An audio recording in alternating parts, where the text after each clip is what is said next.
Hello, आज हम human physiology का फर्स्ट चैप्टर पढ़ने वाले हैं which is what breathing and exchange of gases. तो इसमें सबसे पहले हमें बात करने वाली है ब्रीदिंग की। हमें सांस लेने की ज़रूरत ही क्यों है?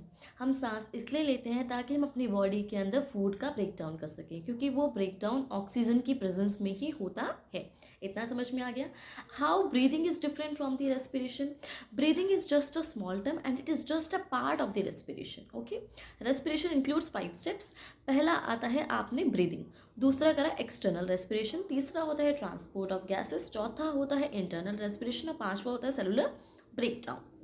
अब देख लीजिए, ब्रीदिंग में क्या होगा, आप ऑक्सीजन को इनहेल करोगे और कार्बन डाइऑक्साइड को एक्सहेल करोगे।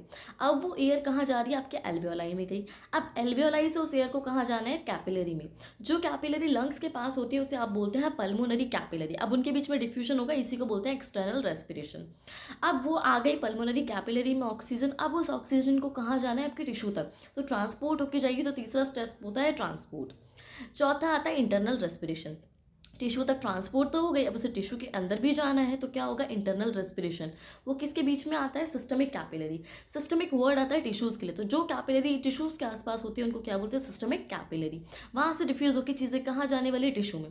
पांचवा आता है, आप सेल के अंदर चलेगी तो अब रेस्पिरेशन होगा, तो ब्रीदिंग का रेस्पिरेशन का लास्ट प्रोसेस क्या हो गया आपका? Cellular breakdown. अब रेस्पिरेशन डिपेंड करता है हैबिटेट के ऊपर। हैबिटेट कैसा है और लेवल ऑफ ऑर्गेनाइजेशन कैसा है, एनिमल कैसा है, यूनिसेलुलर है, मल्टीसेलुलर है, किस फाइलम से बिलोंग करता है, वर्टिब्रेट है, इनवर्टिब्रेट है, उस हिसाब से उसकी प्रॉपर्टीज होती हैं।